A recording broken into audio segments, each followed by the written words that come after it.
Bonjour, bonjour à tous. Écoutez la parole du Seigneur.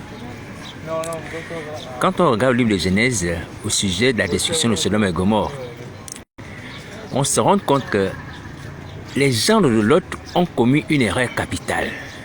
Une erreur capitale qui leur a coûté la vie. Parce que ces gens qui avaient été avertis par Lot, lorsqu'il leur a dit que l'Éternel va détruire cette ville, sortez d'ici, venez avec moi. La Bible dit dans le livre de Genèse, chapitre 19, verset 14, que les gens de Lot ont cru qu'ils plaisantaient. Ils ont cru qu'ils plaisantaient. Mais c'est alors que Lot est sorti avec ses filles et sa femme. Ils sont sortis de Sodome et Gomorrhe. Mais quelque temps après, la Bible dit que Dieu fit pleuvoir du ciel une pluie de feu et de soufre. Il détruisit ces deux villes. Il les réduisit en cendres. Vous voyez? Alors donc j'imagine ces individus, certainement dans le séjour de mort, en train de regretter pourquoi ils n'ont pas écouté les avertissements de Lot. Pourquoi ils n'ont pas suivi Lot pour sortir de Sodome. Pourquoi? Vous voyez? Là ils regrettent. Parce que ces gens attendent maintenant le châtiment dernier. Ils attendent d'être jetés dans le feu. Mais ils ont péri dans la chair. Parce qu'ils ont méprisé l'avertissement de Lot. Alors ces choses ont été écrites pour que nous ne puissions pas commettre les mêmes erreurs. Les mêmes erreurs. Mes amis, faisons attention. Ézéchiel chapitre 9 arrive.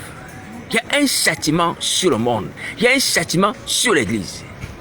Et ce châtiment est un châtiment qui va conduire à la destruction finale. Est-ce que vous entendez ça? Alors donc je viens encore vous interpeller.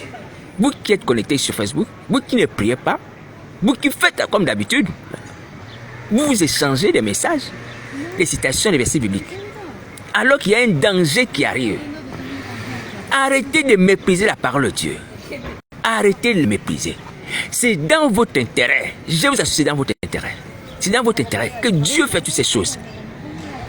Par Jésus-Christ Nazareth, c'est dans votre intérêt. Levez-vous, allez prier. Sortez de Sodome et de Gomorrhe. C'est-à-dire, sortez du monde des ténèbres. Sortez des liens sataniques. Sortez du péché de la sorcellerie. Sauvez vos âmes parce qu'il y a un feu qui arrive. Un feu éternel. Est-ce que vous entendez? Alors, donc ces paroles que je vous adresse sont des paroles de vérité. N'agissez pas comme les gens de Lot. N'agissez pas comme eux. Vraiment, si vous avez conscience qu'actuellement, que Dieu parle et que les conditions dans lesquelles Dieu déclare ce châtiment sont réunies, mes amis, vous avez l'entendement. Vous avez la raison pour comprendre que oui, on a péché. Il est juste que Dieu puisse te frapper. Les habitants de Ninive ont compris ça. Ils avaient compris cela. Quand le roi de Ninive va parler à ses habitants, il va dire exactement la même chose que ce que Dieu avait dit. Ils étaient coupables de méchanceté. Vous voyez? Donc ils avaient pris conscience que vraiment cette affaire que Dieu va détruire Ninive est juste. Nous sommes coupables. Nous sommes coupables. Vous voyez? Donc déjà ça nous permet déjà, au travers des constats de nos habitudes, de nos attitudes, des œuvres de malice, de sorcellerie que nous accomplissons dans l'Église, de comprendre que Dieu est en colère. Et en toute logique, il doit nous châtier si on ne se répand pas. Alors voici pourquoi je viens encore la parole du Seigneur Jésus vous proposer que nous puissions prier ensemble. Appelez-moi pour prier. Mon numéro de téléphone c'est 0758 41 41 71. Donc le temps n'est pas de rester sur Internet, de faire du temps pour rien. Il faut prier, il faut prier, il faut sauver sa vie. Il faut sauver sa vie.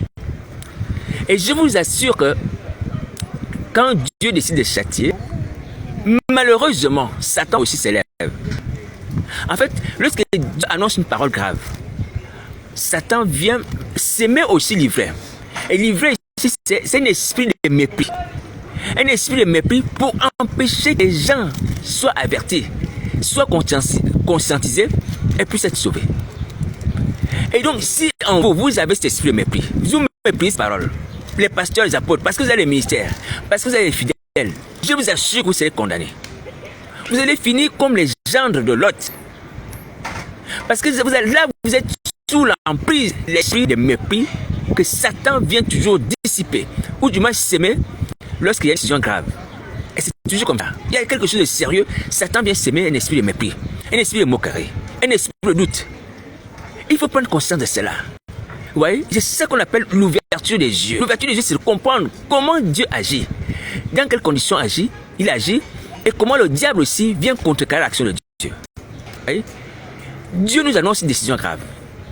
La destruction de l'humanité, le châtiment de l'Église. Et Satan, qu'est-ce qu'il fait? Il vient semer le mépris. Ouais, le mépris de décision. Exactement comme dans le cœur des gens de Lot, qui ont méprisé l'avertissement de Lot à sortir de Sodome et Gomorrhe. Parce que Dieu allait détruire cette ville. Vous voyez? C'est exactement la même chose. Prenez conscience de cela, c'est ça l'ouverture des yeux. C'est ça l'ouverture des yeux. L'ouverture des yeux, c'est quand on vous révèle la vérité sur l'agissement de Satan. Alors, donc, si tu es dans cette situation-là, tu méprises cette parole, tu te moques, tu te dis, bon, c'est un simple frère, hein? Il n'a pas d'importance, il n'a pas de ministère, il n'a pas de fidèle, hein? Il ne connaît rien. Je t'assure que tu es en train de te condamner. Je t'assure que le venin de Satan, qui est un serpent, fait vraiment son effet en toi. Je t'assure, le venin de Satan, le mépris qui t'a transmis là, en train de te fermer les portes du salut et t'endurcir pour que tu ailles souffrir avec lui dans le temps de feu. Si tu raisonnes comme ça, tu es pasteur qui que tu sois, même si tu as les titres, même si tu as les grandes églises, même si tu as beaucoup de fidèles, abaisse-toi, écoute la parole de Dieu. Ouvre tes oreilles. Ouvre tes oreilles à ces paroles. Dieu va châtier le monde. Il va châtier le monde. C'est le même message que les gens sont venus délivrer Sodome et Gomorrhe, au moins à Lot et sa famille. Et c'est le même message que Lot a délivré aussi à ses gendres. Vous voyez? Mais Lot et ses filles et ses femmes sont sortis. Mais les gens ont mépris. Ne faites pas ça, mes frères et sœurs. Vous avez déjà des exemples. Comment les gens se sont mal comportés et comment ils ont fini. Vous voyez? Donc nous sommes des personnes averties. Donc Satan, normalement, ne peut plus nous rouler. Satan ne peut plus nous rouler. Vous voyez?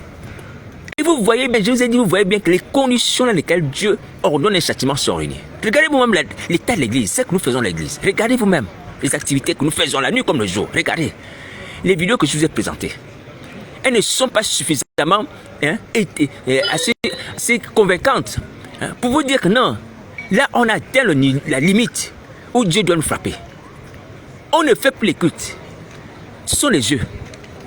Ce sont les amusements, les concerts, les danses. Hein? C'est quoi? C'est les matchs de catch. Ce n'est plus l'église. Ce n'est même plus une maison de commerce. Comme au temps du Seigneur Jésus sur la terre, dans la chair. On a dépassé ces pharisiens, ces juifs-là. On a dépassé. On les a dépassés. Vous voyez? Voilà. Donc, je vous invite à ne pas mépriser cette parole. Je vous invite vraiment à ne pas mépriser cela. Alors, donc, cet esprit de mépris que Satan distille ou sème dans le cœur, lorsque Dieu veut opérer une délivrance ou du moins veut avertir les gens. Alléluia. Cet esprit aujourd'hui là aussi est en train d'agir dans le cœur de beaucoup d'enfants. Si tu es parmi ces gens-là et que tu méprises cette parole, sache que tu es victime de cet esprit-là. Et tu dois automatiquement refuser de continuer dans cette voie de mépris. Prends au sérieux ces paroles. Je te dis la vérité. Prends au sérieux ces paroles. Peu importe tes liens de captivité, peu importe l'esprit malin, s'il te pousse à mépriser, Satan se démonte, te dit non, c'est un menteur. Hein? C'est un plaisantin. Je t'assure, c'est pour te condamner comme les gens de Lot. C'était pour te condamner qu'ils te disent cela. Est-ce que tu entends? C'est l'habitude que Satan, dans les actions de Dieu. Voilà comment il contredit toujours Dieu. Soit la moquerie, soit la plaisanterie, soit il sème comme ça le doute. Ou il met plein le cœur des gens qui écoutent. Vous voyez? Et ce qui s'est passé d'ailleurs lorsque l'esprit est venu dans les actes des apôtres. Hein? Dans les actes des apôtres, la Bible dit que lorsque les apôtres sont mis à parler en plusieurs langues, et que les gens les écoutaient, et les gens étaient dans l'étonnement. Il y a certains qui disaient, mais ces gens sont pleins de vin doux. Les apôtres sont pleins de vin doux. Vous voyez qu'ils étaient ivres. C'est Satan le diable. Il est venu s'aimer l'ivresse. Il est venu s'aimer le mépris.